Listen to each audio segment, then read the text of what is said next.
এই অক্ষয় তৃতীয়া যে কাজটা আপনি করবেন ওটা অক্ষয় হয়ে থাকবে। চেষ্টা করবেন ওই দিন একদম নিরামিষ খাওয়ার, কোন রূপ আমিষ দ্রব্য গ্রহণ করবেন না, কারোর সঙ্গে ঝগড়া করবেন না, কারোর সঙ্গে কোনো বিষয়ে তর্কাতর্কি করবেন না, কারো থেকে ধার নেবেন না, কাউকে ধার দেবেন না। মাথায় থাকবে না? থাকবে না। কেন জানেন? এই দিন যত পারবেন শুধু ভগবানের নাম করবেন।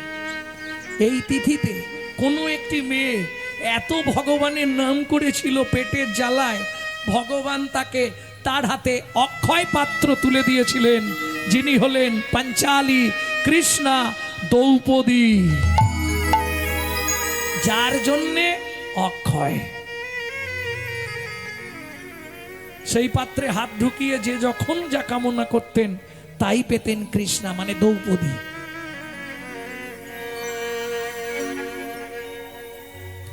বুঝে নিলেন? তাহলে অক্ষয় তৃতীয়ার দিনটা 6 তারিখ পড়েছে বৈশাখে। এইটা অন্তত সবার চরণে অনুরোধ রইল, সবাই পালন করবেন, অবশ্যই পালন করবেন।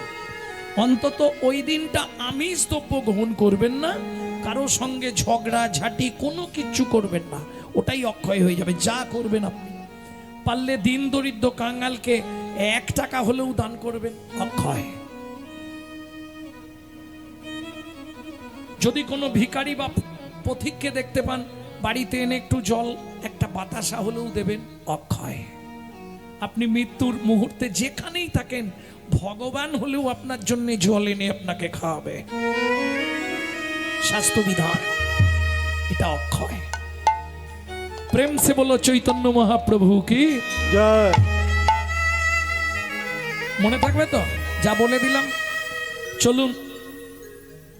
অতি দর্পে হত লঙ্কা, ও তো একবারে বিভোর।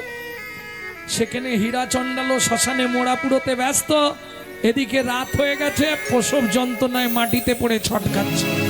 কেউ আছো? আমায় একটু জল দেবে? কেউ আছো গো? আমি আর পাচ্ছি না, আমাকে একটু জল দাও না। কেউ আছো? কেউ আছো গো? ভগবান আমায় রক্ষা করো ভগবান। কাঁদতে কাঁদতে দেহটা স্থির হয়ে গেল। কন্যা সন্তান প্রসব করে মোহিনী মারা গেলেন। কেউ জানে না, ওইভাবেই পড়ে আছে। ওদিকে হীরা চণ্ডাল মরা টড়া পুড়িয়ে ভোরবেলা আসছে, 4টি ফল পেয়েছে, ফল নিয়ে আসছে।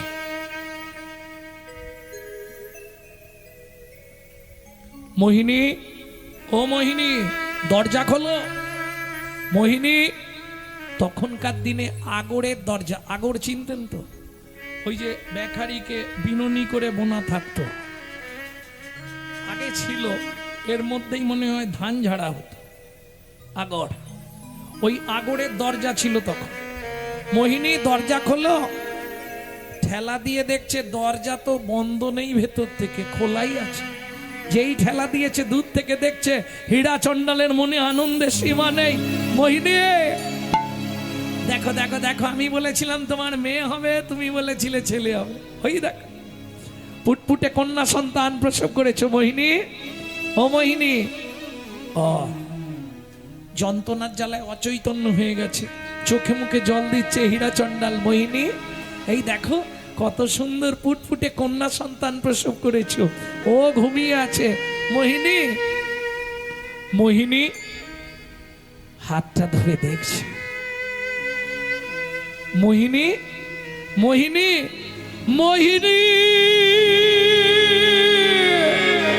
জানি না কি এমন অপরাধ করেছি, যার লাগি তুমি এমন সাজা দিলে।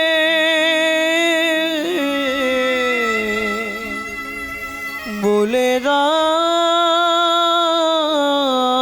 ভগবান, কোন জনমের অপরাধে আমি সব হারা হলাম, এই কি তোমার উপহার বলো, এই কি তোমার বিচার।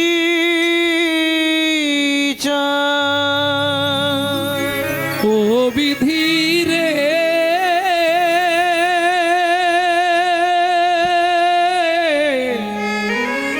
ও বিধি রে,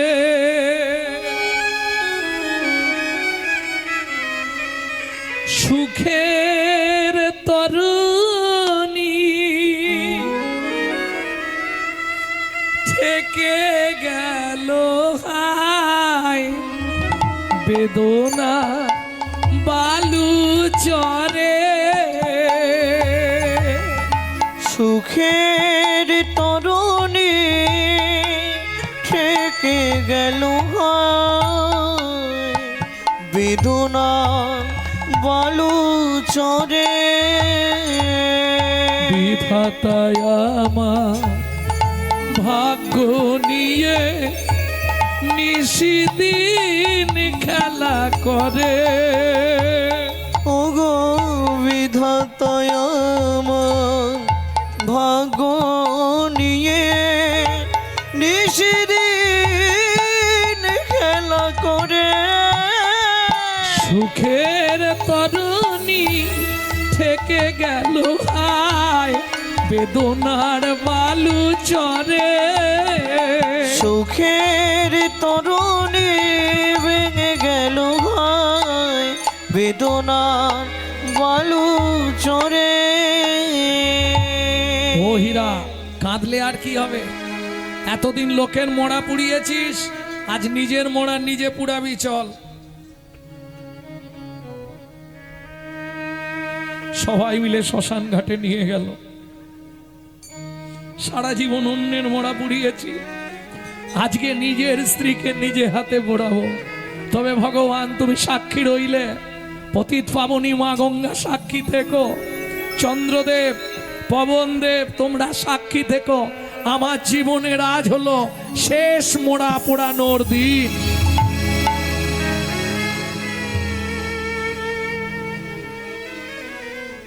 স্ত্রীর অন্ত্যেষ্টিক্রিয়া শেষ করে হীরা চণ্ডাল বাড়িতে ফিরে এলো। ছোট্ট কন্যা সন্তান কাঁদছে। কেন? ভক্তমণ্ডলী ভক্তিমতী মায়েরা সন্তান জন্মানোর আগে ভগবান মায়ের কাছে সন্তানের খাবার পাঠিয়ে দেয়, কিন্তু বাবা সন্তানকে মানুষ করবে কি করে? अगर ना करे चाकरी पंखी ना करे काम, दास मालिक कहे सबको दाता, जय सिया राम। সাপ কারো চাকরি করে না, পাখিরা কোনো কর্ম করে না, তাদের উদর পূরণের চিন্তা করতে হয়। ভগবান সকলের উদর পূরণের চিন্তা করে, তাই তো তার নাম চিন্তামণি। গৃহের বাইরে দেখলো হীরা চণ্ডাল, দুগ্ধবতী কামধেনু হাম্বা হাম্বা। হীরা চণ্ডাল বালতি পেতে দিল, দুগ্ধবতী কামধেনু বালতি ভর্তি করে দুধ দিয়ে গেল। একদিন নয়, প্রতিদিন আসে দুধ দিয়ে যায়। আর সেই দুধ খেয়ে ছোট্ট কন্যা সন্তান বড় হচ্ছে। আমার জীবনে আর কি রইল? আমার যা কিছু সব ওরি, সব ওরি, সব ওরি, সব ওরি। তাই মেয়ের নাম রাখলেন সবরি। সবরি।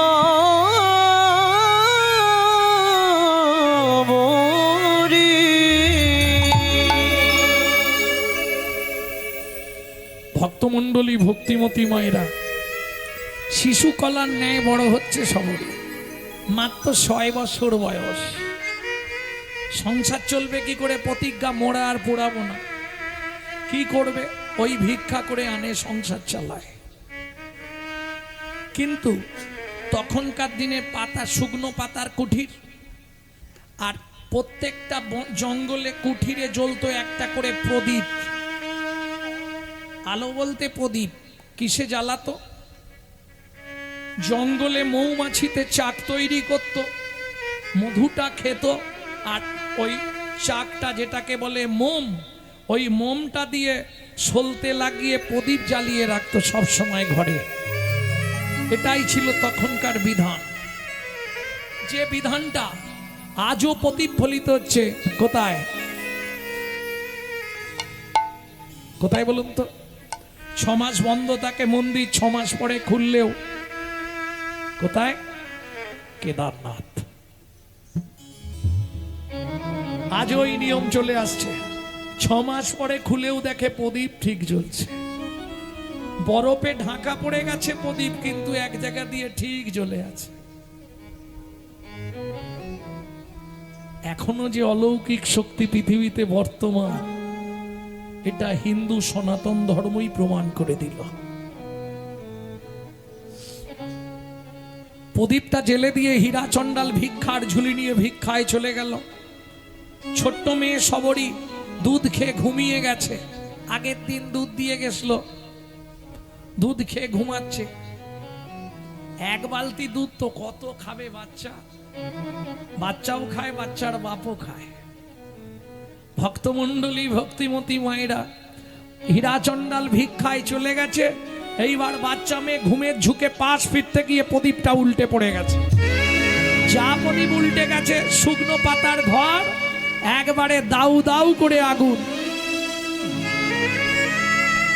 ওরে ভাই, আগুন লেগে গেছে রে, দেখ দেখ দেখ, চল আগুন, দেখ দেখ দেখ দেখ দেখ, যা। হীরা কোথায় গেল রে? হীরার মেয়ে তো মনে হয় ঘরে আছে। চল সবাই মিলে জল জল ঢাল, জল ঢাল। শুকনো পাতার ঘর জল ঢেলে নিববে। হীরা চণ্ডাল চলে গেছে ভিক্ষায়, ঘরে ঘুমিয়ে আছে ছোট্ট সবরী। হইয়ে বললাম রাখে হরি মারে কে। গাভী এসে গেছে দুধ দেবার জন্য। হাম্বা হাম্বা, দেখছে ঘরটা দাউ দাউ করে জ্বলছে, তো বাচ্চাটাকে খুঁজছে, পাচ্ছে না। দৌড়ে গিয়ে অগ্নি প্রজ্বলিত গৃহের মধ্যে প্রবেশ করে ওই কামধেনু মাথা দিয়ে ঠেলা দিয়ে জাগিয়ে তুলল সবরীকে। চিৎকার করে উঠল সবরী,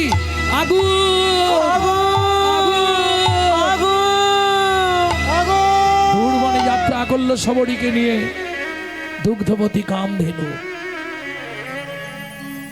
ওরে ভাই, সপ্তপুরে ছাই, হীরাকে একটা খবর দে, যাক দেখ কোন গ্রামে ভিক্ষা করছে। খুঁজে খুঁজে খুঁজে খুঁজে পাড়ার 2-3 জন লোক মিলে ছুটলেন 2-3 দিকে। একজন খুঁজে পেল ভিক্ষা। হীরা, হীরা কিরে, ভিক্ষা হয়ে গেছে? দেখ সবে তো 5 ঘর নিয়ে গেছি, আর কটা ঘর তো মাগদে হবে রে। আর মাগদে হবে না, তাড়াতাড়ি চল। কার জন্যে মাগবি? আর কার জন্যে মাগবি? নিজের জন্যে, নিজেও তো কিছু খেয়ে বাঁচতে হবে, বল ভাই। আরে তাড়াতাড়ি চল বলছি। কেন?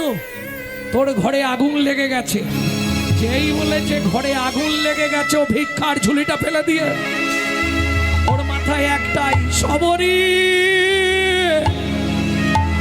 সবরী সবরী। হে ভগবান, তুই আমারে কি করলে দয়াময়? এসে যখন দাঁড়ালো, আর কথা বলার ভাষা নেই, সব হারিয়ে ফেললো। বলো এই কি তোমার বিচার প্রভু? এই কি তোমার বিচার? বলো এই কি তোমার বিচার প্রভু? এই কি তোমার বিচার? কারে হাসাও, কারে কাঁদাও, লীলা চমৎকার। তুমি কারে হাসাও, কারে কাঁদাও, লীলা বুঝাবা।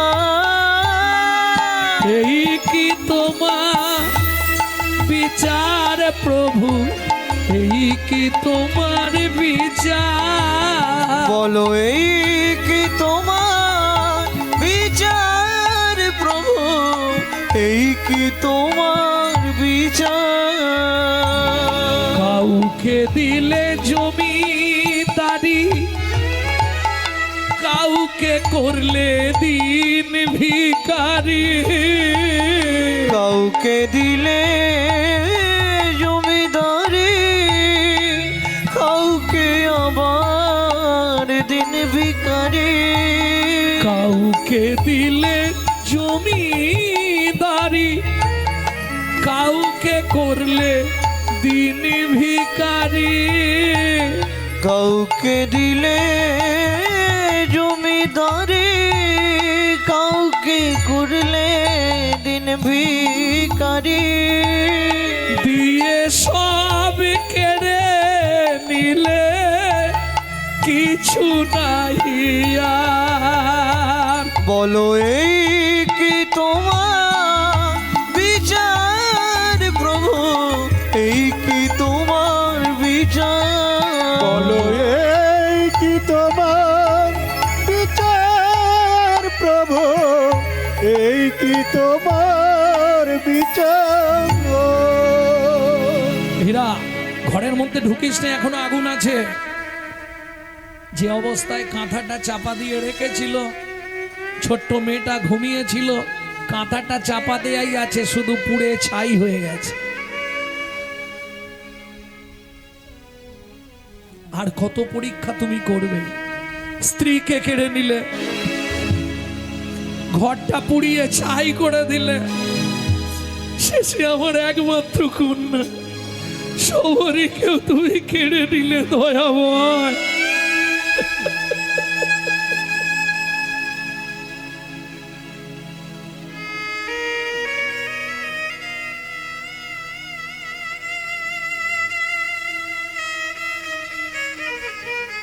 পাগল হয়ে গেল হীরাচন্দ্র নিজের মাথার চুলগুলো নিজেই ছিঁড়ে ফেলে দেয় নিজের গায়ের মধ্যে নখ দিয়ে নিজে চিড়ে রক্ত বের করে ফেলে গোটা পঞ্চবটি বন তোলপাড় করে খোঁজে কেউ দেখেছো আমার সবরীকে ওমা সবরী রে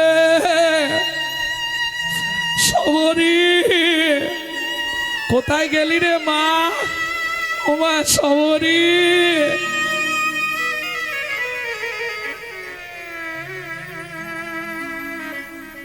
সন্তান হারানোর কি যন্ত্রণা সন্তান হারানোর কি বেদনা এ জগতে যার গেছে সেই জানে গো অন্যজন বুঝবে না সারাটা পঞ্চবটি মন্তল পার করে খুঁজছে কোথাও পেল না পাগলের ন্যায় হীরা ঝন্ডা যাকেই দেখে তারই পায়ে ধরে আমার কন্যা সবরীকে এনে দাও না গো আমার কন্যা সবরী কোথায় গেছে গো 7 দিন অনাহারে অনিদ্রায় মনে মনে স্থির করলেন আর বেঁচে থাকবো না কি হবে ঘর নেই স্ত্রী নেই যার জন্য বেঁচে থাকা ছোট্ট কন্যা সন্তান সেও পুড়ে ছাই হয়ে গেল আর থাকবো না আমি ওই নদীর জলে ঝাঁপ দিয়ে মরবো ফিরে আসছে পঞ্চবটি বনের দিকে গভীর জঙ্গল দিয়ে হাঁটতে হাঁটতে হঠাৎ দেখেই চমকে উঠলো হীরাচন্ডাল কি দেখে দেখে বট বৃক্ষের তলে সবরী কর জোড় করি বট বৃক্ষ তলে সবরী করজোড় করি গাভীর উদর তলে ভজেন শ্রী হরি গাভীর উদর তলে ভজেন শ্রী হরি বলি গাভী কন্যায় সেবা করিছে দেখো গাভী কন্যায় সেবা করিছে গাভী কন্যায় রক্ষা করেছে, মায়ের মতো সেবা করেছে। গাভী কন্যা রক্ষা করিছে, ওগো যাই রে লীলার বলি হারি যাই, হরি গাভী হরি কন্যা হরি বল। রক্ষা করিছে, জয় লীলার বলি হরি গাভী জয়, কন্যা রক্ষা করিছে। জয় লীলার বলি হরি জয়। ভক্তমণ্ডলী ভক্তিমতী মায়েরা,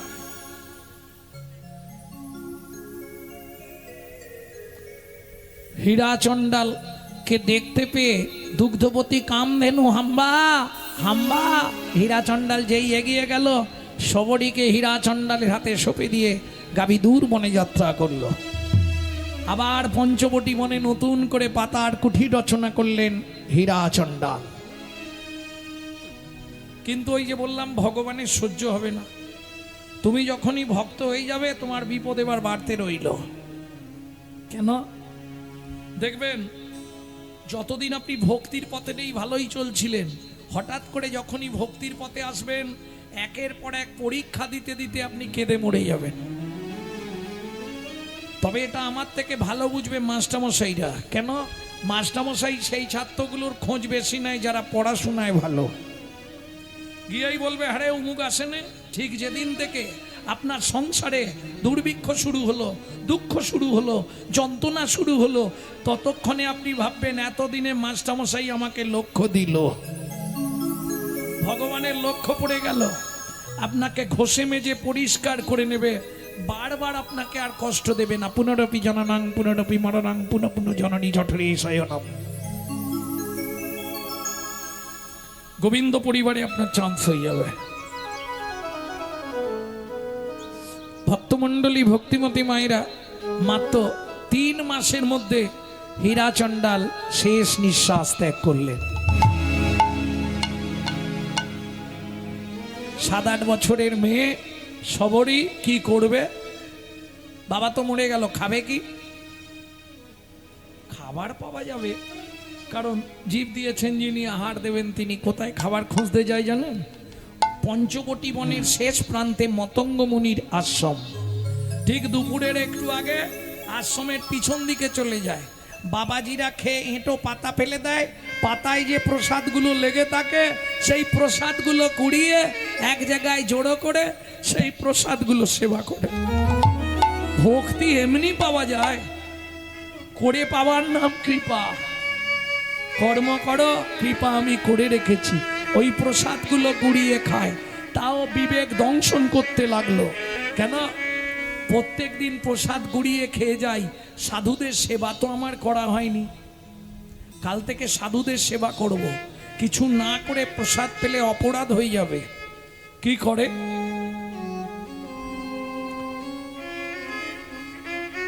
দুপুরবেলা যায়, গিয়ে কাঠ কুড়িয়ে বান্ডিল করে রেখে আসে জঙ্গলে।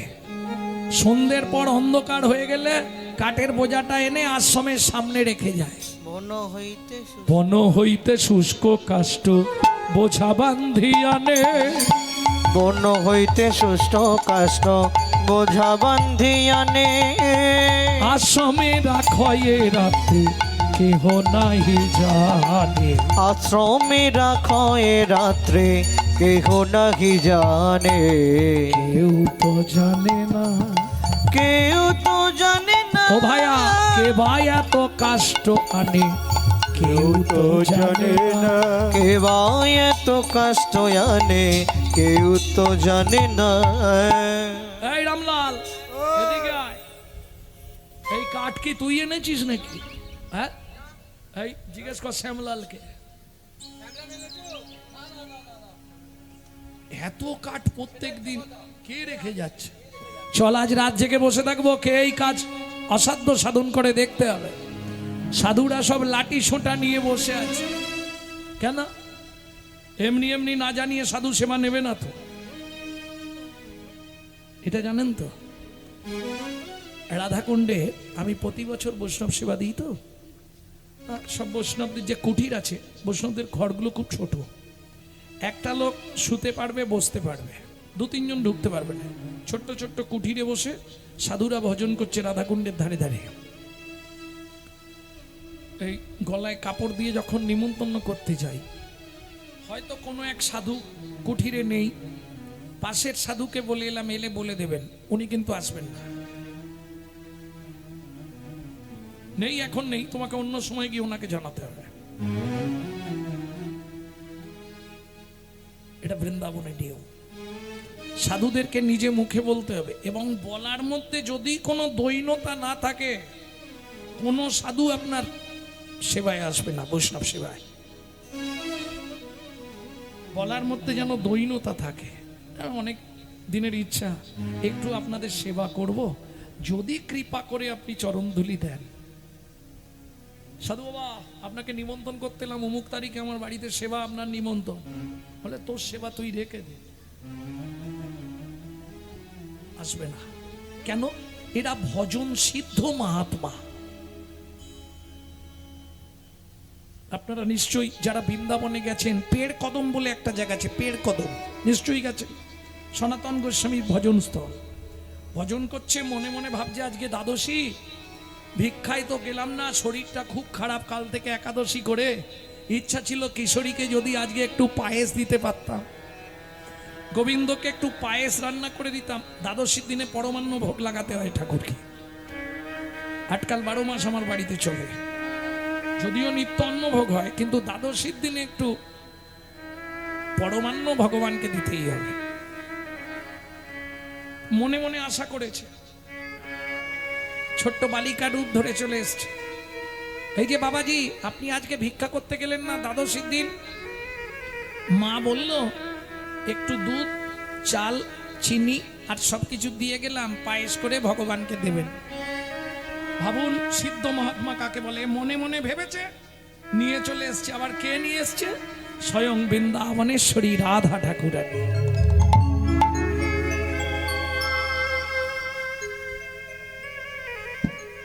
দুধটা তো পাত্রে ছিল, দুধটা যখন ঢাল ছিল, বাচ্চা মেয়েটার হাতে খানিকটা দুধ পড়ে গেছিল। সেবা করতে গিয়ে যখন ওই পরমান্ন ভোগটা লাগিয়েছে, দেখছে রাধারানীর হাতে সেই কাঁচা দুধটা লেগে আছে। আচ্ছা, আর খেয়ে পড়লো মন্দিরের ভেতর সনাতন গোস্বামী, রাধে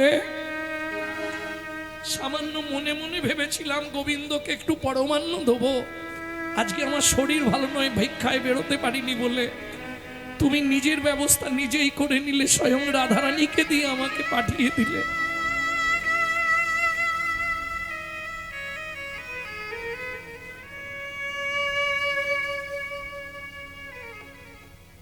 কিশোরী বাবা রাধাকুণ্ডে ভজন করছে, কিশোরী বাবা রাধাকুণ্ডে ভজন করছে, প্রখর রবির তাপ, বুক ধড়পড় করছে, মরে যাবে। হঠাৎ কোথা থেকে একটা বাচ্চা মেয়ে ছাতা নিয়ে এসে দাঁড়িয়ে আছে পিছন দিকে। ও তো জানে না বিকেল হয়েছে, ও চোখ খুলেছে, আর কাউকে দেখতে পায়নি। গুরুদেবকে প্রণাম করতে যেতে গুরুদেব বলছে, কিশোরী বাবা, অপরাধ করলি তুই, বৃন্দাবনে এসে এমন ভজন করবি যাতে রাধারানীর কষ্ট হয়, ও ভজনের প্রয়োজন নয়। কেন বাবা? তুই যখন ভজন করছিলি তোর বুকটা ধড়পড় করছিল। হ্যাঁ বাবা, প্রখর রবির তাপ ছিল তো, খুব কষ্ট হচ্ছিল। সেই সময় স্বয়ং রাধারানী তোর পিছন দিকে ছাতা খুলে দাঁড়িয়েছিল। এমন ভজন করবি তোর জন্য রাধারানী ছুটে যাবে, এটা উচিত নয়, ও ভজনের মূল্য নাই। সেদিন থেকে কিশোরী বাবা সন্ধ্যার পর সূর্য ডুবলে রাধাকুণ্ডের তীরে ভজনে বসতো, আর সকালে সূর্য উঠলে ভজন ছাড়ত। এরা সিদ্ধ মহাত্মা, এদের বিন্দু কৃপা যদি আপনি পেয়ে যান, আপনার জনম ধন্য হয়ে গেল। ভক্তমণ্ডলী, ভক্তিমতী মায়েরা, ও তো সাধুদের সেবা করে। সাধুরা রাত জেগে বসে আছে, ও কাঠের বোঝাটা নিয়ে এসে নামাচ্ছে, তার তো মনে পাপ নেই। বিনা এতে সাধুদের প্রসাদ পাবো? যেই কাঠের বোঝাটা না, সাধুরা ছুটে গিয়ে ধরে যায়। না জানিয়ে সাধু মুনি ঋষির সেবা করিস? তোর নাম কি? আমার নাম সবরী, বাবার নাম হীরা চণ্ডাল। সাধুদের গেল মাথাটি ঘুরে। তুই চণ্ডালের মেয়ে হয়ে আশ্রমে পা রেখেছিস? এখানে সাধুরা থাকে, তোর লজ্জা করে না? একটু বিবেক বাঁধলো না? সাধুদের সামনে এসে দাঁড়িয়েছিস তুই, চন্ডালের মেয়ে, তোর গায়ের বাতাস লাগলে আমরা অপবিত্র হয়ে যাব।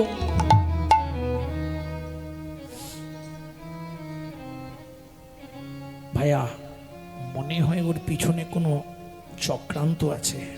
হয়তো প্রত্যেকদিন আশ্রম দেখতে আসে, কোনোদিন লোকজনকে এনে চুরি চামারি করবে, এই ধান্দা। ওকে বেঁধে পেটা 2-4 ঘা দিলেই হইবে। উমা, সাধুরা মারতে শুরু করলো এই বাচ্চা মেয়েটাকে। তুই শুধু বল, কে তোকে এই সাধুদের সেবা করার জন্য পাঠিয়েছে? কে তোকে শিক্ষা দিয়েছে সাধু সেবা করতে হবে? সাধুজি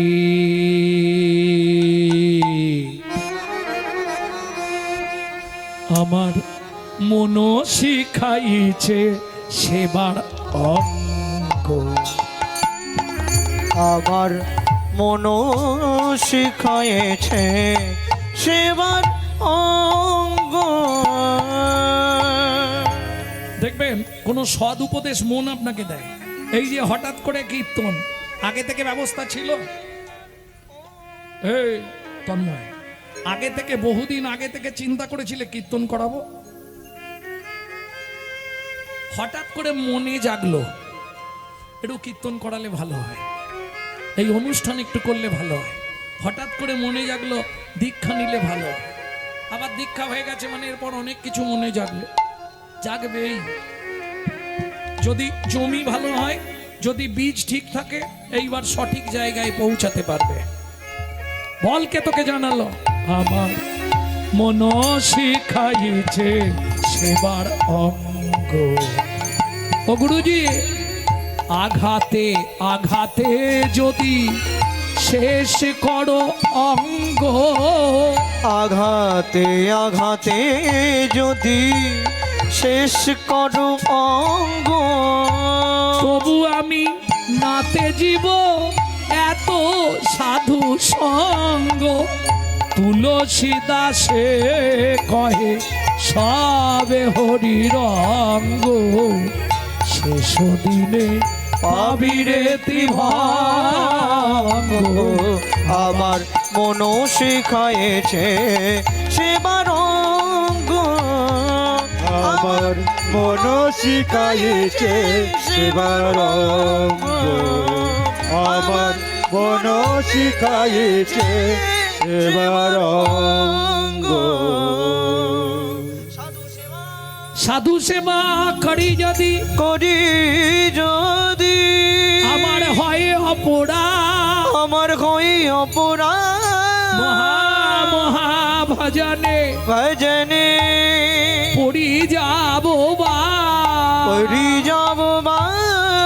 আপনি আমাকে আশীর্বাদ করুন যেন সাধু সেবা করতে পারি, যেন সাধু সেবা করতে পারি। সাধু সেবা করলে মিলবে হরি, সাধু সেবা সেবা করতে পারি। সাধু সেবা করলে মিলবে হরি। দূর হয়ে যা, হরি মেলাচ্ছে বেড়ে এখান থেকে। কাঁদতে কাঁদতে ছোট্ট মেয়ে সবরী যখন বেরিয়ে যাচ্ছে, আশ্রমের ঠিক দরজার সামনে মতঙ্গ মুনি ছিলেন, যিনি আশ্রমের প্রতিষ্ঠাতা।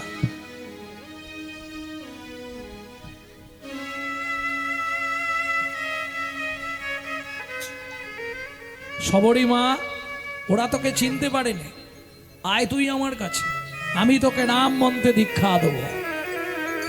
সবরীকে রাম মন্ত্রে দীক্ষা দিয়ে বলছে, মারে যা কিছু খাবি, যা কিছু পড়বি, আগের ভাগ রামচন্দ্রের জন্য তুলে রাখবি। প্রভু একদিন না একদিন তোর কাছে যাবেই যাবে। সত্যি গুরুদেব? হ্যাঁ মা, সত্যি সত্যি সত্যি। সর্বদাই নিজের মনকে বলবি, মন ও মন, সীতারামে ভজলে মনুয়া, सीताराम भजले मनुआ, सीताराम भजले मनुआ, सीताराम भजना मनुआ देखना, सीताराम भजना मनुआ देखना, संगे सारा जो बेकार खाना। सीताराम भजले मनुआ, सीताराम भजले मनुआ, सीताराम भजले बनुआ माता की जो ভক্তমণ্ডলী ভক্তিমতী মায়েরা, ছেলে ইঞ্জিনিয়ার হোক, মাস্টার হোক, ডাক্তার হোক, একদিন তোমাকে সবাইকে ত্যাগ করেই যেতে হবে। কি ডাক এসে গেলে কিচ্ছু করতে পারবে না। কেন?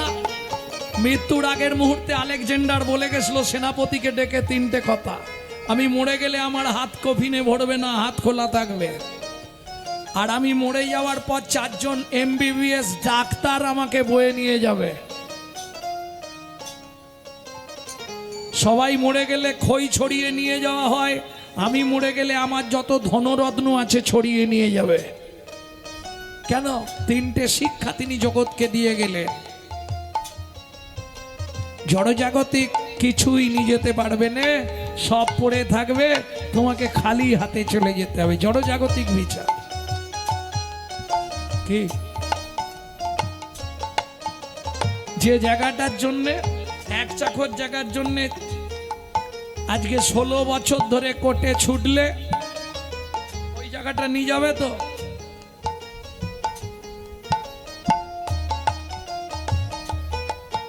চারজন ডাক্তার আমাকে বয়ে নিয়ে যাবে। কেন? প্রমাণ করে দেবে ডাক্তাররা এত পড়াশোনা করে এত কিছু শিখেও আমাকে বাঁচাতে পারলো না। যেদিন সেখান থেকে ডাক এসে যাবে, পৃথিবীর কোনো ডাক্তার নেই তাকে রাখতে পারবে। সোনাদানা মণি মুক্তা এ রেখে কি হবে? আমি রেখে গেলে অন্য লোক ভোগ করবে। এগুলো ছড়িয়ে প্রমাণ করে দাও।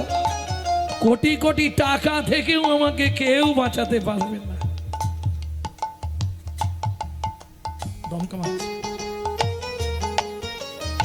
बाप माता की जोरू लड़का, बाप माता की जोरू लड़का, बाप माता की जो लड़का कभी नहीं तेरा अपना। बाप माता की जो लड़का कोई नहीं तेरा अपना। एक दिन दुनिया छोड़ के जाने होगा, दुनिया छोड़ के जाना होगा, ये भी याद कर लेना।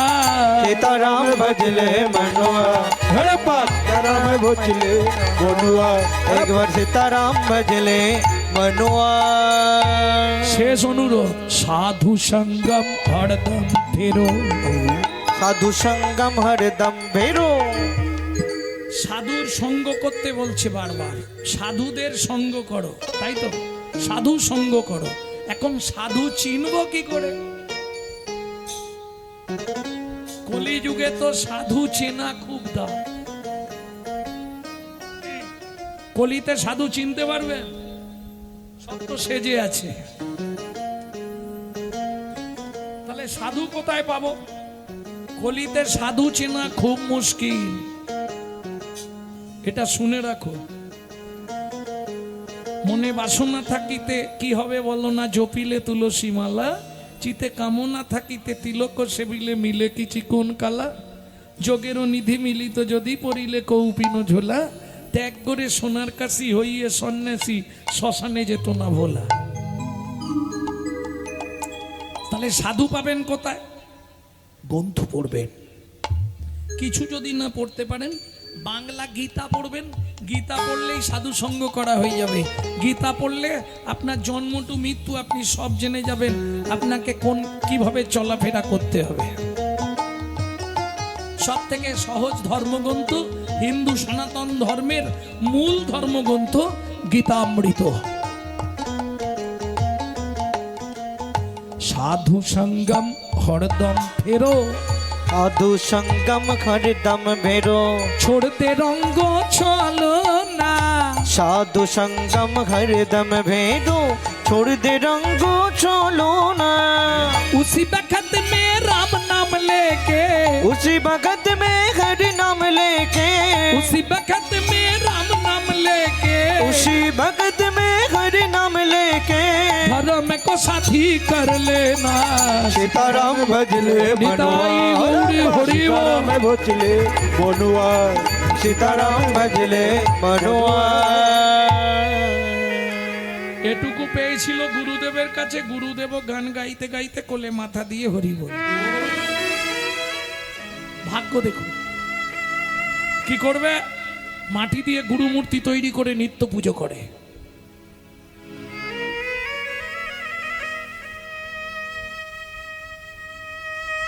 কিন্তু সাধু সেবা তো করতে হবে, নাহলে উদ্ধার হতে পারবো না। কি করে, যেই পথ দিয়ে সাধুরা নদীতে স্নান করতে যায় সেই পথটা সকালবেলায় ঝাড় দেয়। নদী যাইবার পথ বোহারি কড়াই, বোহারি করা কাটা কুটা কাকর সব দূরেতে ডারয়। দূরে তে এইবার ঝাঁট দিতে দিতে ঘাট পর্যন্ত গেছে সরজু নদীর, সেইখানে ভাবছে তাহলে একবারে স্নানটাও করে নি। এই যেখানে এই বাঘের ভয় সেখানেই সন্ধ্যা স্নানটা করতে নেমেছে, আর সাধুরাও এসে গেছে। এই চন্ডালের মেয়ে, তুই কিনা সাধুদের ঘাটে স্নান করছিস? তোর জ্ঞান শিক্ষা হবে না? সেদিনে তোকে অত মারলুম, অত করে বললুম, তোর লজ্জা করে না? এই বারবার চন্ডালের মেয়ে বলাতে ছোট্ট সবরীর মনে কষ্ট হয়েছে। আর এটা শুনে রাখুন, যা হয়নি মুনির অভিশাপে, তাই হয় মানুষের মনস্তাপে। কেউ যদি মনে মনে কষ্ট পেয়ে যায় আপনার প্রতি, সে যন্ত্রণা আপনাকে ভোগ করতেই হবে। সাধুর অভিশাপের থেকেও কঠিন দুর্বিষহ। সরজু নদীতে স্নানটা করে পূর্ব দিকে মুখ করে দাঁড়িয়ে সূর্যদেবকে প্রণাম করে সরজু নদীর জলটা তুলে বলে উঠল, হে সরজুনাথদা, তুমি যদি সত্যবান পুরুষ হয়ে থাকো, সরজু হচ্ছে নদ, নদী নয়। সরজুনাথদা, তুমি যদি সত্যবান পুরুষ হয়ে থাকো, তুমি এর বিচার করো। কি হলো? তৎক্ষণাৎ নদের জল রক্ত প্রায় হইল। তৎক্ষণাৎ নদীর জল রক্ত প্রায় হইল। কিমিকিট হইল জলে রে। ও ভাইয়া দেখ, যেই উঠে গেল জলটাও শেষ হয়ে গেল। এই জন্য বলে চন্ডালের মেয়ে স্নান করলো না, ব্যাস জল নষ্ট হয়ে গেল। এবার কি হবে? আশ্রমে সেবা পূজা বন্ধ, বোঝ ঠেলা। এদিকে রামচন্দ্র পিতৃ আদেশ পালনের নিমিত্তে 14 বছরের জন্য বনে যাচ্ছে। পঞ্চবটি বনে প্রবেশ করলেন রামচন্দ্র। 12টা বেজে গেছে, আমারও 12টা বেজে গেছে। প্রেম সে বলো ভগবান রামচন্দ্র কি জয়। তোমরা বাড়ি যাবে কি?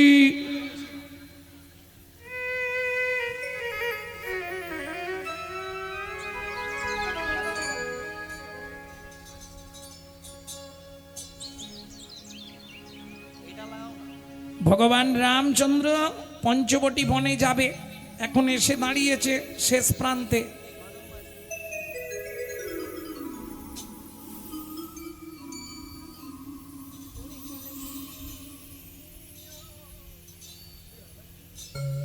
ভক্তমণ্ডলী ভক্তিমতী মায়েরা ঘাটে এসে বসেছে, সন্ধ্যা নেমে এসছে। আর তো কি পাবে না, নদী পার হবে কিসে? পঞ্চবটি বনে যেতে গেলে বিরাট নদী, নদী তো পার হতে পারবে না। এই নদীর এপারে বসে আছে 3 জন। কারা কারা? রাম, লক্ষ্মণ, সীতা। এখন লক্ষ্মণের একটা গুণ ছিল, যেখানেই বসবে প্রভুকে ভালো করে বসিয়ে, আর লক্ষ্মণ করতো কি, রামচরিত মানস পাঠ করতে বসে যেত। মানে ভগবানের কথা ভগবানকেই শোনাত, রামের চরিত্র রামকেই শোনাত। এই যেই পাঠ শুরু করেছে, ভক্তদের ভিড় লেগে গেছে। সব ভক্তরা বসে পাঠ শুনছে। লক্ষ্মণ পাঠ শেষ করলো, একে একে সবাই প্রণাম করে চলে গেল। একজন বসে বসে কাঁদছে। কি হয়েছে তোমার? বাড়ি যাবে না?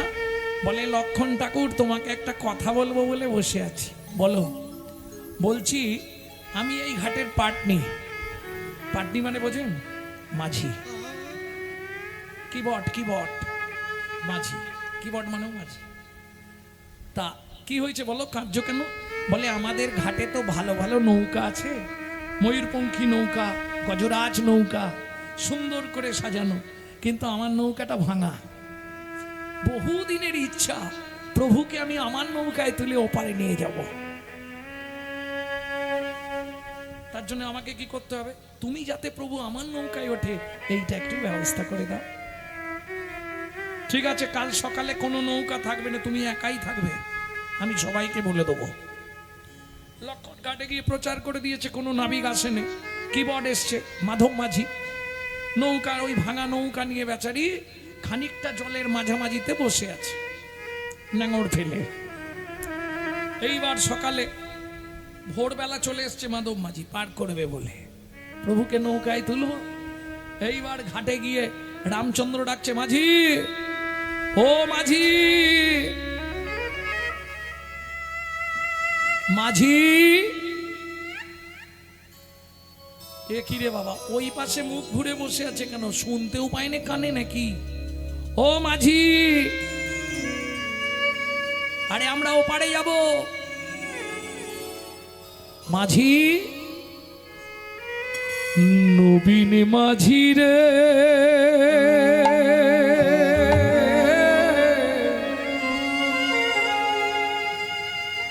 নবীন মাঝি রে,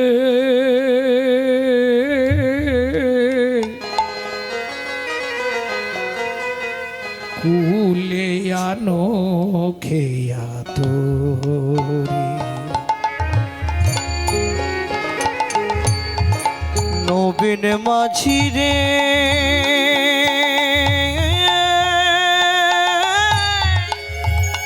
নবীন মাঝি রে,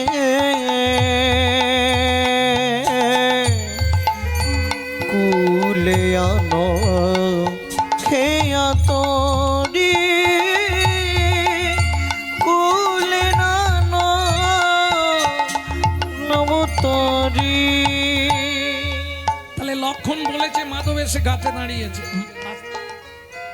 মারফত ছাড়া কিছু হয়নি। এই যে আমার এখানে আসা প্রথম যোগাযোগ কিন্তু আমাদের হিমাংশুর, তার আগের যোগাযোগ আমার দিদি। আমি ওনাকে দিদি গানেই ডাকি। ওনার বাড়ি গান থেকে হিমাংশুর সঙ্গে যোগাযোগ, না গানের আগে থেকে। আপনার বাড়ির গানটাও ওই হিমাংশুই কথা বলেছিল। কোথা থেকে জুটে গেল আমার কপালে একজন। সময় নেই, অসময় নেই। কোথায় আছেন, কি করছেন? আমি ভাবি যাই হোক, একজন তো আছে আমার খোঁজ নেওয়ার। সব সময় সবাই ফোন করতে পারবে না। আলা ভোলা মানুষ হলে দেখবেন যখন তখন ফোন করে ফেলবে। মানিয়ে নি, দু একটা কথা বলি যখন খুব ব্যস্ততা থাকে। বাবা পরে করো, আমি আসরে যাচ্ছি, এইটুকু বলে দিই, না গালাগালি দিই। ভালো আলা ভোলা, প্রচন্ড ভাবে সরলতা আছে মনে। আর যাদের মনে সরলতা থাকে তারা একটু আলা ভোলা হয়। প্যাঁচ যাদের থাকবে তারা কিন্তু আলা ভোলা হতে পারবে না। তাহলে মারফত চাই। এখন লক্ষণ ঠিক করে দিয়েছে, মাধব এসে বসে আছে, কিন্তু মুখটা ঘুরিয়ে কেন? এইবার লক্ষণ তো রেগে গেছে। কালকে তুই আমাকে বলেছিলি, যেমন আমি রেগে গেছিলাম। উদয়নারায়ণপুর থেকে সামনেই বালিপুর,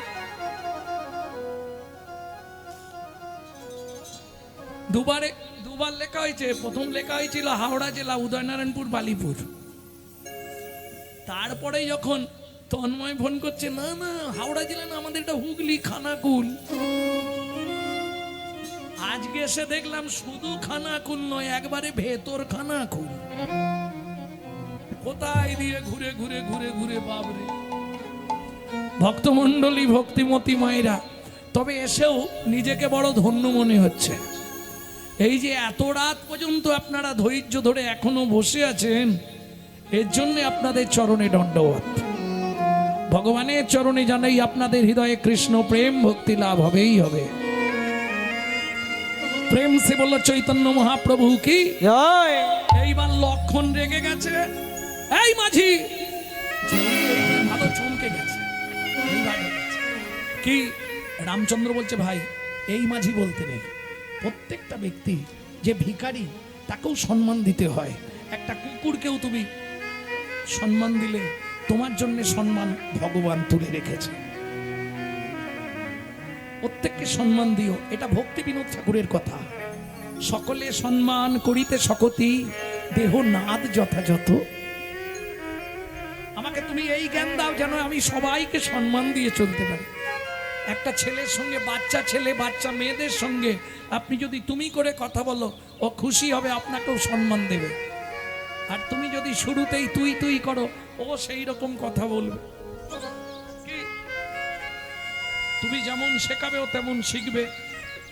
এই মাঝি বলিস নে ভাই, অপরাধ হচ্ছে। মাঝি হলেও দিন মজুর, কিন্তু ওর সম্মান আছে। এতক্ষণ ধরে তুমি ডাকলেও দেখতে পাইনি, মাধব ঘুরে বলছে সব শুনতে পেয়েছি। তাহলে সাড়া দিসনি কেন? বলে প্রভুকে শিক্ষা দেবো বলে ইচ্ছা করে সাড়া দিন। রামচন্দ্র বলে এই মাধব দাঁড়া দাঁড়া দাঁড়া দাঁড়া দাঁড়া, তুই আমায় কি শিক্ষা দিবি রে?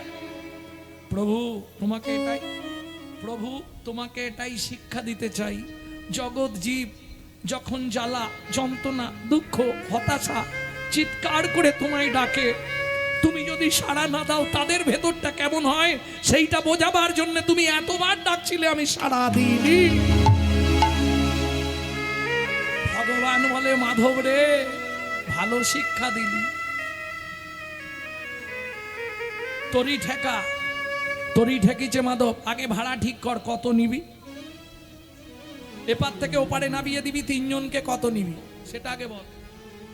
বলে প্রভু যানবাহন যদি খারাপ হয়ে যায়, এর ড্রাইভার যদি ওই যানবাহনে করে গ্যারেজে যায়, তা এই ড্রাইভার ওই ড্রাইভারের কাছে পয়সা চায় তো? জীবনে চাইবে না, এটা জেনে রাখো। ড্রাইভার যখন, ধরো তুমি মাস্টার, মোটরসাইকেলে যাচ্ছ, কোনো একটা মাস্টারের মোটরসাইকেল লিকেজ হয়ে গেছে, তোমাকে বলে আরে মাস্টার আমাকে একটু নিয়ে চলো, তুমি পয়সা চাইবে? একজন আরেকজনের জন্য ড্রাইভার কোনোদিন যদি রাস্তায় গাড়ি ব্রেকডাউন হয়ে যায়, ও গ্যারেজে মিস্ত্রি আনতে যায়, ওই গাড়িতে বসেই যাবে, 1 টাকাও নেবে না। ও মাধব তুই আমাকে কি বোঝাতে চাইছিস?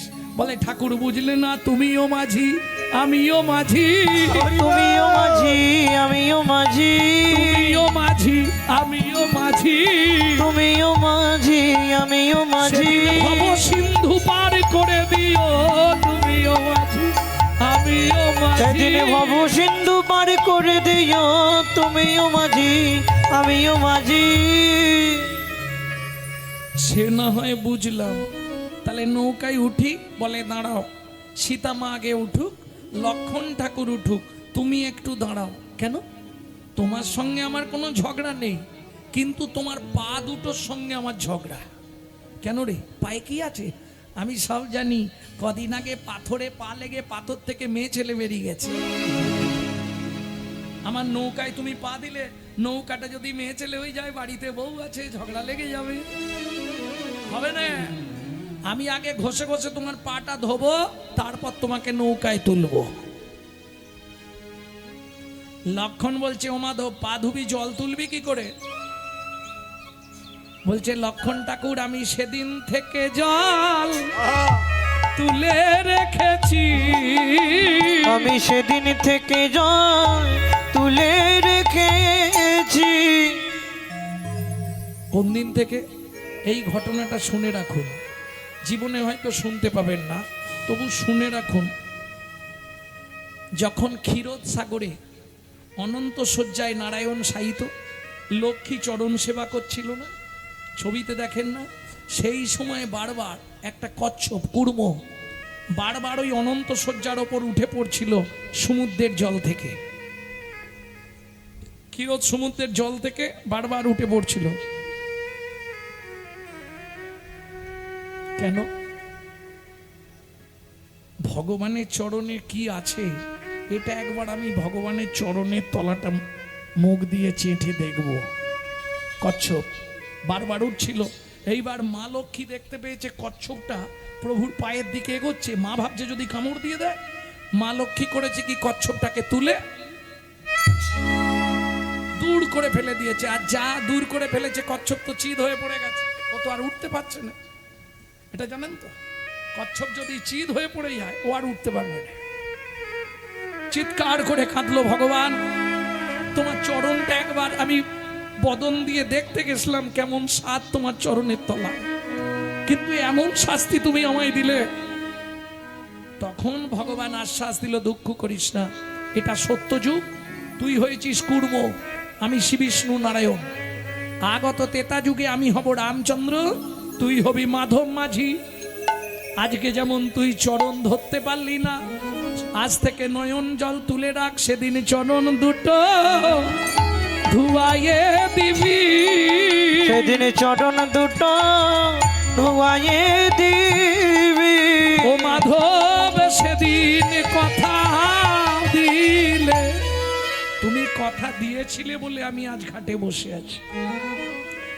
চোখের জল দিয়ে মাধব রামচন্দ্রের চরণটা ধুইয়ে দিয়ে চাগিয়ে নিয়ে নৌকায় বসালে। নৌকা ছাড়ি, তাড়াতাড়ি ছাড়, দেরি করছিস কেন? এইবার মাধব নৌকা চালাচ্ছে। কেমন করে? তরি চলে হেইয়া হেইয়া হেইয়া রে, তোরি চলে হেইয়া হেইয়া হেইয়া রে, তোরি চলে হেইয়া হেইয়া হেইয়া রে, তোরি চলে হেইয়া হেইয়া হেইয়া রে। এতদিনে মনের আশা পূরণ হইল, চলে হেইয়া হেইয়া হেইয়া রে, রামচন্দ্রে লইয়া মাধব তরণীতে বসাইল, চলে হেইয়া হেইয়া হেইয়া রে। চল তাড়াতাড়ি। মাধব উঠে কি করছে? আনন্দেতে মাধব মাঝি নাচিতে লাগিল, চলে হেইয়া হেইয়া হেইয়া রে, মাধবের নাচের তালে নৌকা দুলিতে লাগিল, চলে চলে হেইয়া হেইয়া হেইয়া রে। আরে এই মাধব, নৌকাটা এরম করছিস কেন? তো সীতামা ভয় পাচ্ছে না? নৌকাটা বারবার দাপাচ্ছে তো, এইরম হচ্ছে, ভয় লাগবে না? বলছে প্রভু এটাও তোমাকে শিক্ষা দেওয়ার জন্য। কি শিক্ষা? সংসারেতে তুমি যখন সুখ দুঃখ দাও, সংসার রূপ তরণী তখন ওই গভীর সমুদ্রে টলমল টলমল করে। এবার তুমি ভেবে দেখো, কখনো সুখ কখনো দুঃখ, জীবের মনের মধ্যে কেমন কষ্ট হয়, কেমন ভয় লাগে, সেই শিক্ষাটা তোমাকে দিল। আরে ঘাটে ঠেকা না, বলে ঘাটে ঠেকাবো তো, কিন্তু একটা সত্য কি কথা দাও, সেদিন যেদিন আমার সময় হবে আমাকে তরিতে করে নিয়ে গিয়ে তুমিও ঘাটে ঠেকাইয়ে দেবে, তুমিও ঘাটে ঠেকাইয়ে দেবে, তুমিও ঘাটে ঠেকাইয়ে দেবে, তুমিও ঘাটে ঠেকাইয়ে দেবে। বলি কথা দাও হে ওগো মাধব, তুমিও ঘাটে ঠেকাইয়ে দেবে। কথাও দাও হে রামচন্দ্র, তুমিও ঘাটে ঠেকাইয়ে দেবে। ঠিক আছে, ঠেকিয়ে দেবো। যেই তরি ঠেকালো, রামচন্দ্র নামলেন, সীতাকে পঞ্চবটি বনে রেখে রাম গেলেন। দয়ারো সাগর রাম বনে প্রবেশিয়া, দয়ারো সাগর রাম বনে প্রবেশিয়া, দয়ার সাগরে রাম বনে প্রবেশিয়া, প্রথমেই ডাক দিলা সবরি বলিয়া, প্রথমেই ডাক দিল সবরি বলিয়া, প্রথমেই ডাক দিলা সবরি বলিয়া, প্রথমেই ডাক দিল সবরি বলিয়া, সবরি সবরি ও সবরি, অমৃত নিন্দিত বাণী ভুবন মঙ্গলা ধ্বনি, অমৃত নিন্দিত বাণী ভুবন মঙ্গল ধ্বনি, আর তাহে শ্রেহের সহিতে, আর তাহে সেহের সহিতে, সবরীর গণনে আসি প্রবেশিল সুধা রাশি, হিয়া ধরি রহে চমকিতে, হিয়া ধরি রহে চমকিতে। সবরি রামচন্দ্রকে দেখতে পেয়ে ছুটে এলেন, প্রভু দুঃখিনীর ঘরে এসেছো, কোথায় তোমায় বসতে দেব? ছেঁড়া পাতা পেতে দিয়েছে, ছেঁড়া পাতা, শুকনো পাতায় বসেছে রাম, কতদিনের তুলে রাখা শুকনো ফল বের করে এনেছে। লক্ষণ বলছে এগুলো মানুষে খায়। রামচন্দ্র বলছে ভাই চুপ কর, ভালোবেসে কেউ কিছু দিলে গ্রহণ করতে হয়, ওরম বলতে নেই। দেখ, শুকনো হয়ে গেছে, পচা গন্ধ ফল, এ খাবো না। তুই না খাস আমি খাবো। আধখানা খাওয়া ফল, শুকনো ফল, পচা ফল দিয়েছে। আজু আনন্দের সীমা নাই, আজু আনন্দের সীমা নাই, আজ আনন্দের সীমানা, আজ আনন্দের সীমানা। উচ্ছিষ্ট শুকনা ফল ভাঙামিত পাত্রে জল, উচ্ছিষ্ট শুকনো ফল ভাঙা মিত্র পাত্রে জল। পত্রাসন রচিল তথা, আজু আনন্দের সীমানায়, আজু আনন্দের সীমানা, আজ আনন্দের সীমানায়, আজ আনন্দের সীমানায়। যেই সবরী মা রামচন্দ্রের বদনে একটা ওই শুকনো পচা ফল তুলে দিতে যাবে, লক্ষণ হাতটা ধরে ফলটা কেড়ে নিয়ে ছুঁড়ে ফেলে দিল। কাঁদতে কাঁদতে সবরী মা বলে উঠলো, শোনো লক্ষণ ঠাকুর, এটা আমার অনুরাগে তোলা ছিল, গুরুদেবের আদেশে অনুরাগ ভরে তুলে রেখেছিলাম। চাখিতে চাখিতে যে এই ফল মিঠা লাগে, যতনে তুলিয়া রাখে অতি অনুরাগে, অনুরাগ ভরে তুলে রেখেছিলাম, সেই ফল তুমি নিন্দা করে ফেলে দিলে, একদিন ওই ফলের জন্যেই তোমার জীবন বাঁচবে। ফল গিয়ে পড়ল কোথায়? গন্ধ মাদন পর্বতে। ওই ফল থেকেই জন্ম নিল বিশল্য করণী, যা লক্ষণের শক্তিশালী বাঁচবার উপায় হয়েছিল। সেবা করে রামচন্দ্র বললে, সবরী মা চলো একবার সরযূর তীরে যাই। সরযূর তীরে গিয়ে রামচন্দ্র দেখলেন সব সাধুরা মাথায় হাত। কি ব্যাপার মুনিগণ, সব মাথায় হাত কেন? সরযূর জল এরকম হলো কি করে? কি বলবো প্রভু, সর্বাগ্যে চণ্ডালিনী যেদিন করেছিল স্নান, করেছিল স্নান, সেই দিন হতে জল হইল এমন, হইল এমন। প্রভু তুমি যখন এসেছো, তুমি একটা কিছু উপায় করে দাও। বলে উপায় আছে, তোমরা কি মানতে পারবে? যদি মানতে পারো এক্ষুনি জলটা পরিষ্কার হয়ে যাবে। বলো প্রভু, আপনি যা বলবেন আমরা তাই করব। সত্যি করবে? করব। সাধু মুনি ঋষি যোগী মহাত্মারা রামচন্দ্রের সামনে হাত জোড় করে দাঁড়ালেন। রামচন্দ্র বললে, এই জল ফিরিয়ে আনার একটাই উপায়। কি? তোমরা ধরো গিয়া সবরীর পায়, তোমরা ধরো গিয়া সবরীর পায়। রামচন্দ্র কি প্রমাণ করতে চাইলেন? চণ্ডাল হবি মুনি শ্রেষ্ঠ, হরি ভক্তি পরায়ণা। হরি বল। চণ্ডাল চণ্ডাল নয় যদি হরি বলে, যদি হরি বলে, ব্রাহ্মণ চণ্ডাল হয় যদি অসৎ পথে চলে, যদি অসৎ পথে চলে।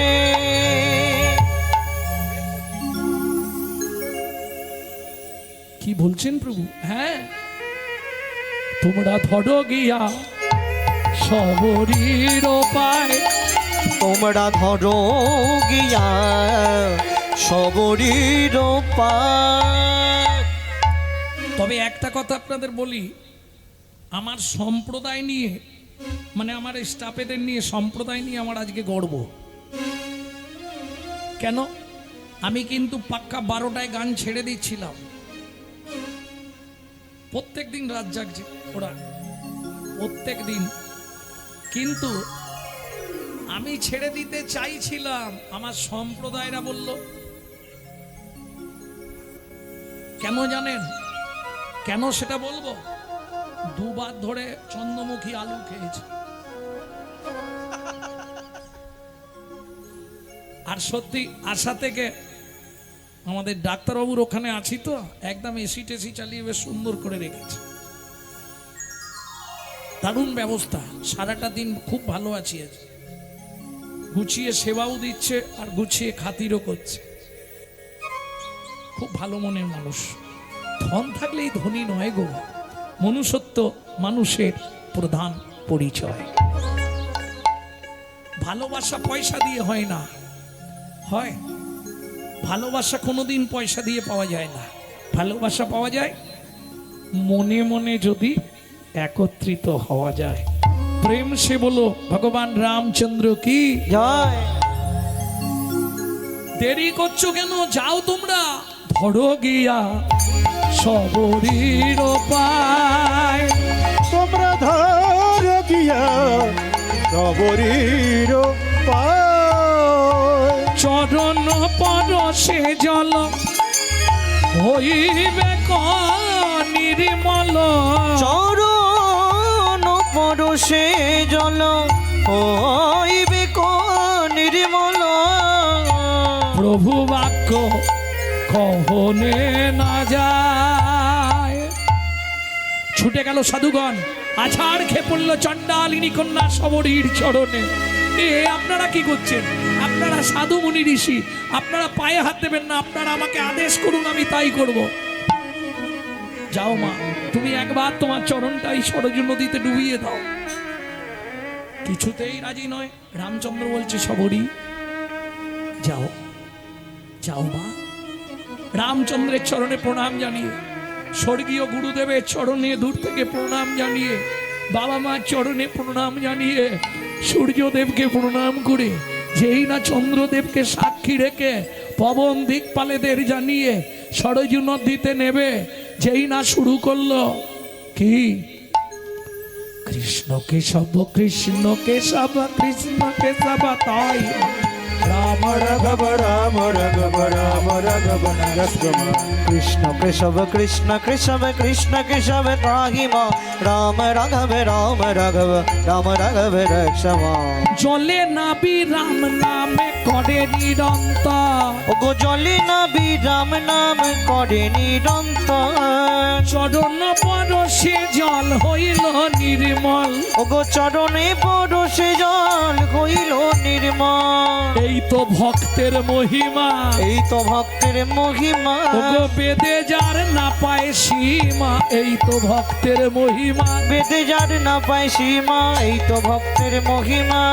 বেদে যার না পায় সীমা, প্রভু প্রকাশ করলো মধুরিমা। বেদে যার না পায় প্রভু সীমা, প্রকাশ করলো মধুরিমা। বেদে যার না পায় সীমা। প্রকাশ করলো মধুরিমা। বেদে যার না পায় হরি সীমা। হরি করলো মধুরিমা। বেদে যার না পায় সীমা, এই তো ভক্তের মহিমা। ভক্তের মহিমা।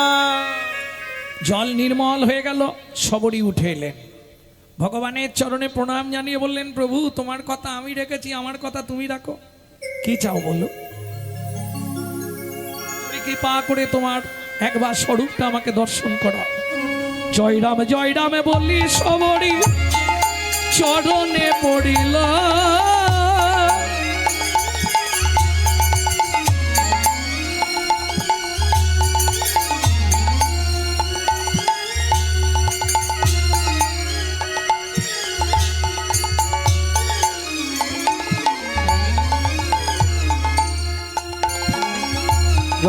জয় রাম বলি সবরী চরণে পড়িল।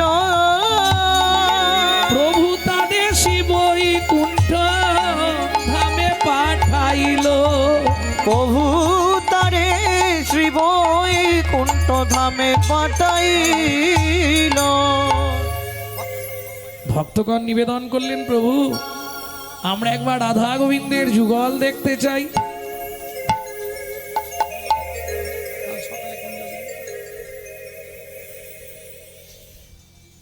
একই দেহে সবের প্রকাশ করলেন রামচন্দ্র, যিনি শ্রী বিষ্ণু নারায়ণ, তিনি তেতায় রাম, তিনি দাপরে কৃষ্ণ। রাধারানীকে বাম দিকে নিয়ে দাঁড়ালেন ভগবান কৃষ্ণচন্দ্র।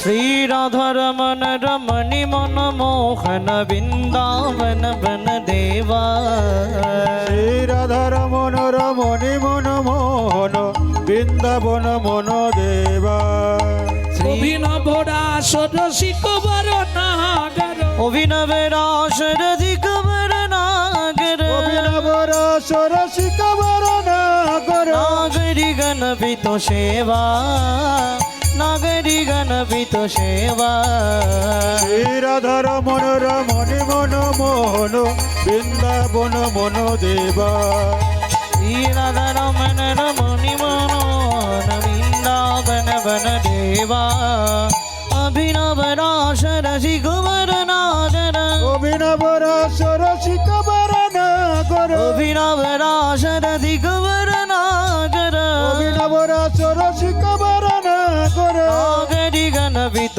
सेवा नागरी गणपित सेवा শ্রী রাধা রমন রমণী মন মোহন বৃন্দাবন মন দেবা श्री राधा रमन रमणि मन मोहन वृंदावन वन देवा শ্রী রাধা রমন রমণী মন মোহন বৃন্দাবন মন দেবা